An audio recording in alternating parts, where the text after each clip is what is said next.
మన ఈ మధ్య ఒకరోజు ఇంట్లో నేను ఫ్రూట్స్ని రెఫ్రిజిరేటర్లో పెడుతుంటే నా భార్య ఈ పండు ఫ్రిడ్జ్లో పెట్టద్దు, దీన్ని మాత్రం పెట్టు అని చెప్తుంటే నేను ఆశ్చర్యంగా అన్నాను, అన్నీ పండ్లే కదా అని. పండ్ల విషయంలో ఈ గందరగోళం ఏంటో ఇవాళ మీకు చెప్తాను. నా భార్య అప్పుడు నన్ను ఒక చిన్న ప్రశ్న అడిగింది, ప్రతి పండు చల్లని చోటే పెరుగుతుందా అని. అప్పుడే నాకు విషయం అర్థమైంది. వెచ్చని వాతావరణంలో పెరిగే పండ్లు అంటే అరటి, మామిడి, బొప్పాయి, సపోటా వీటిని బయట ఉంచితే మంచిది. ఫ్రిడ్జ్లో పెడితే అవి సరిగా పండవు, రుచి కూడా మారిపోతుంది. ఇక చల్లని ప్రాంతాల్లో పెరిగే పండ్లు అంటే యాపిల్, ద్రాక్ష, బెర్రీలు, దానిమ్మ ఫ్రిడ్జ్లో ఉంచితేనే ఎక్కువ రోజులు తాజాగా ఉంటాయి. కూరగాయలకు కూడా ఇదే పద్ధతి వర్తిస్తుంది. ఉల్లిపాయలు, బంగాళాదుంపలు, వెల్లుల్లి వంటి వాటిని గది ఉష్ణోగ్రతలో ఉంచాలి. ఇక ఆకుకూరలు, తరిగిన కూరగాయలు మాత్రం ఫ్రిడ్జ్లో పెట్టుకోవాలి. సో ఎప్పట్లాగే నా భార్య చెప్పిందే నిజం.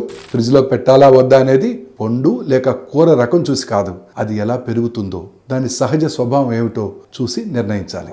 సరైన విధంగా నిల్వ చేస్తే నాణ్యత కాపాడబడుతుంది, వృధా తగ్గుతుంది, ఆహారం సురక్షితంగా ఉంటుంది.